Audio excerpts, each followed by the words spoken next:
Well, hey there team, welcome back to the channel, welcome back to Worth It Then Worth It Now, an ongoing segment I do here on this channel where I look at games from yesteryear. They aren't exactly contemporary or in vogue. I do try to line them up with a sale, a little bit of an exception in this case. I've been massaging the method and I've been looking at things that are about 10 years removed on Steam. It's been a good compare and contrast with tracking new releases on the main channel. So I'm a huge Resident Evil nut, and while the original Resident Evil 0, I think on, your GameCubes, that sort of thing, was in 03, less than a year after the Resident Evil 1 remake, well, the actual port or version that I'm playing here that came across to Steam came across on the 20th of January 2016. So we've just ticked over 10 years, and I thought it was time to dip back in and go back. It's not exactly super expensive, like at full price it's 25 bucks Australian, which is still peanuts, and it's still worth it. It still holds up so well. Like, it hangs its own in the 10 years removed game area that I've been covering already, not to mention that this is in fact more like 20 plus years removed, which is so incredibly hard to believe given the quality and the pedigree. So yeah, I have a bias, I have a finger on the scale. I'm very pumped for the new Resident Evil Requiem coming out. I play all the Resident Evils, I enjoy them immensely. However, there's something really magic going on here. Even though I've only just ducked in to check it out, see how it holds up and B-roll, I haven't played it since probably launch or thereabouts when I did play it. I've played a lot of the Resident Evil 1 remake, and honestly, I keep putting the two of them in the same conversation because they belong in the same conversation. If you want to look at it in sort of bloody Marvel phases, Resident Evil 1, 2, 3, and then Code Veronica were kind of a block themselves. And you could almost argue Code Veronica was early signs of Capcom trying to iterate, trying to change up the system, going into more of a 3D polygonal thing, an environment, as opposed to the traditional painterly stuff. In fact, as much as I am a huge fan of Code Veronica, that is probably the weakest part of it, is I didn't necessarily love the change in the engine and the attempt in the art style. I love these original hand-drawn painted backgrounds. Anyway, along comes the Resident Evil remake, a really robust and highly regarded. We looked at it briefly on the channel recently. I actually clocked the Jill playthrough probably a week ago. I just enjoy it that much. I'm in a Resident Evil mood. And if you're not across it, a lot of the traditional Resident Evils were played split between characters to some degree. A disc A, a disc B sort of thing, at least for Resident Evil 1 and 2. You'd play an almost similar, identical game side by side, but different characters, different story beats. They'd move through the environment. It's almost like an alternate history through the same path, but not quite the same, but also kind of canon considered both happening. It's odd, but it works. Anyway, this isn't necessarily supposed to be a huge history lesson in Resident Evil. In fact, I am contemplating reviewing this in full over a week from now. I'll sink some actual time into it. But for now, it's just a brief thing to let you know that Resident Evil 0 still holds up and is best packaged together with the Resident Evil remake. Same engine, probably same team, it all released within a year of one another. So they clearly were working on the projects in tandem, and yet this does a lot of different stuff from what they put out there. It's actually pretty wild. Don't get me wrong, Capcom is arguably at full steam in current day, in its prime. It really is killing it with a lot of its releases across the board. But having a look back to here, to have these two games back to back, very similar engine, working in tandem, 10 months apart, and yet still iterating quite a lot and bringing a lot different to the table is so impressive from a developmental standpoint. Anyway, Resident Evil 0. It's a prequel. It ties together very neatly with the Resident Evil remake. There are obviously characters when Resident Evil 1 remake came out that are crossing over into this. So if you've played that first and you've beaten both Jill and Chris playthroughs and discs, their host of characters, Captain Enrico shows up in Jill's playthrough, albeit briefly. Same as Rebecca. Rebecca's kind of the B character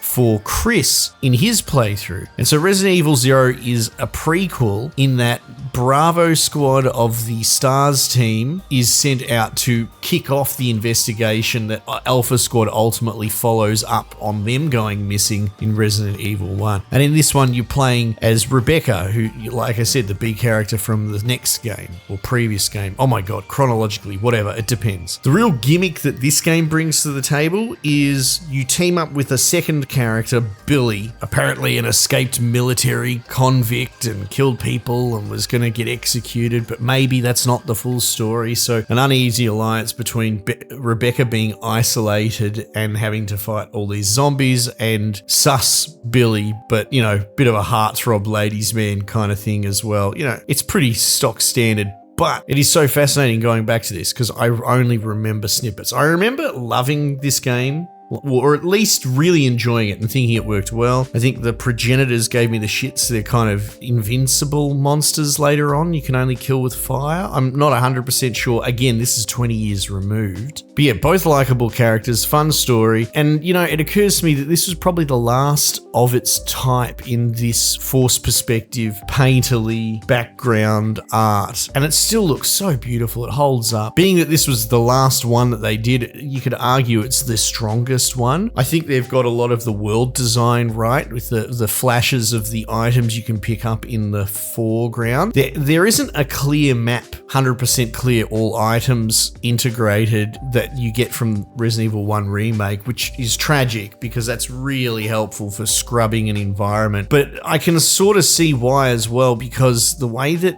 character interaction and item interaction works in this is really different. So you kind of have this partner system where you can tell the second character to slave to the first and follow them around. You can give them very basic AI where they can shoot and defend themselves. And if you do split up, and the game will force you to split up at times, like right now my characters are split up. One fell through a roof and he's behind a locked door, and the other one's I've got to go find an ice pick or something like that and get it to him. And there's a little elevator that I can move between the two of them because this is all on a luxury train, at least in the very beginning, and it's so pretty and beautiful. But the idea is that you're controlling the two characters at once in one playthrough. You can use thumbsticks to drive the second character, so really experimental stuff. And, you know, I even remember playing Pikmin around the same time when I played this on GameCube. You know, unusual secondary character control movement. I can't untangle that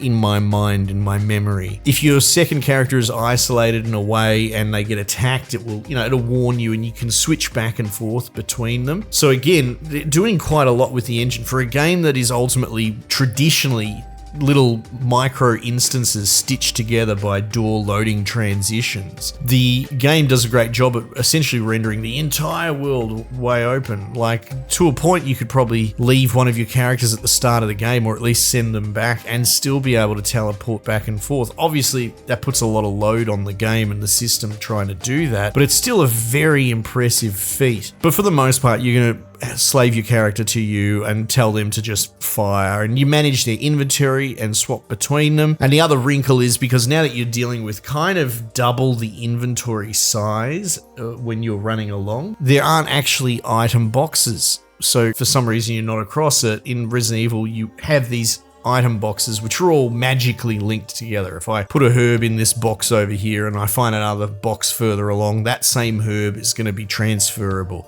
So as memory serves, I'm pretty sure there are just no item boxes in this game. Instead, you can just place items on the ground, which is kind of revolutionary for the series. Usually if you want to get rid of an item, you just have to waste it or destroy it or something like that. So it takes an already interesting way of doing survival horror inventory management, arguably the staple of the entire genre, and it still manages to do something different and experimental. So it becomes a little bit more about juggling the items and deciding what you need to leave on the floor behind, and potentially go back and backtrack and get them if you need to. I'm not saying the system's perfect, but it is novel and a twist. Like, they'd already came up with the perfect system, and yet they were like, hey, we can try something else as well. I've always enjoyed that about the Resident Evil series, not to get too sidetracked, but they clearly enjoy iterating and tweaking it and pushing in a direction. For example, I think people, not myself included, but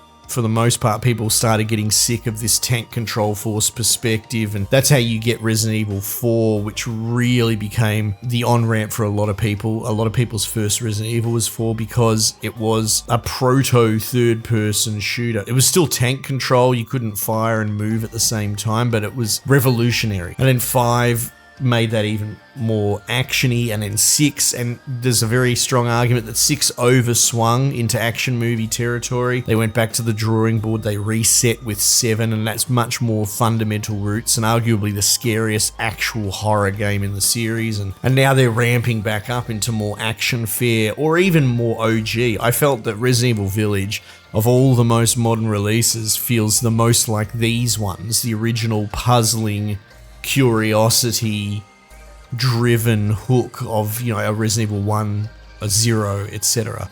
Anyway, look, like I said, this is a little bit meandering, but that's kind of the point of this channel, and the point of these videos is they are a little bit of a nostalgia celebration and a spot check for me to go back and see the quality of games 10, 20 years removed compared to what they are today. And spoiler, they were doing things so excellently back then. It's a little bit tragic how things have gone in some games, but let's not get bogged down into it. Anyway, Resident Evil 0 holds up excellently.